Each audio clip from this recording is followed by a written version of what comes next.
сонгон харахад үрдэ мөнх цэгчтэй хөлцөн яриад байна. Мөнх цэгч маань дүүгийнх нь биеийн муудаад харин дүүгийнх нь одоо дүүгийнхээ гэрэл явцсан байна. Зөв. Тэгээд ямар ч сан дунд хүн байгаа юм байна. Мөнх цэгч маань бол 7 хүүхэдтэй. Тэгээд 8 улаан амьдардаг. Өрх толгоосон юм ээж байгаа. Тэгээд ямар ч сан бид бүхэн хөлцөн яриад өрх толгоосон дөрөвт ээж дээр хөлцөн яриад юмудаа ямар ч өгчөөд байж байна. За бас сонгон хайрхан дүүргийн халамжийн одоо мэрэгчлэн утган жаргал бас үргэлжлүүлсэн байгаа бас хүүхдийнх нь бие муудсан ч гэсэн одоо бие нь одоо халуураад танаад манай хүүхдийн бас бие битээр их адилхан явж байна. Тэгтээ битээр бас өнөөдрийн ажиллаа зорьсон ажиллаа ямарчсан дуусгах гээд баярлж байгаа шүү. Тэгээд тий.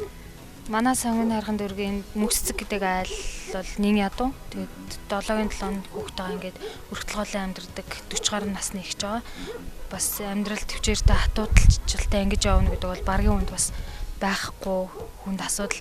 Тэгээд танд бас баярлалаа. Манай хас ингээд энэ өрхийг сонгож аваад ингэ нүүрсний тусламж, хүнсний тусламж, ахуй хэрэглээ нэмэр тусалж аваад үнэхээр их баяртай байна. Ээж нь байхгүй ч гэсэн ээжийнх нь өмнөөс баярлж байгаагаа бас хэлье.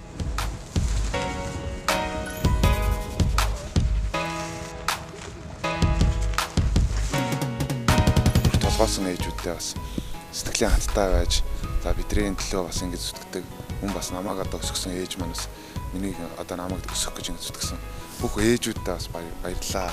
Та нар бол одоо Монгол улсыг авч явдаг ийм сайхан хатуу ухаантай ээж нар шүү гэж би бас хэлмээр байна. Ингээд дүүдээ бас амжилт хүсье. Сурлага өдөр мөртлөө ээжтэй туслаад том болоод мундаг хүн болоорой. За.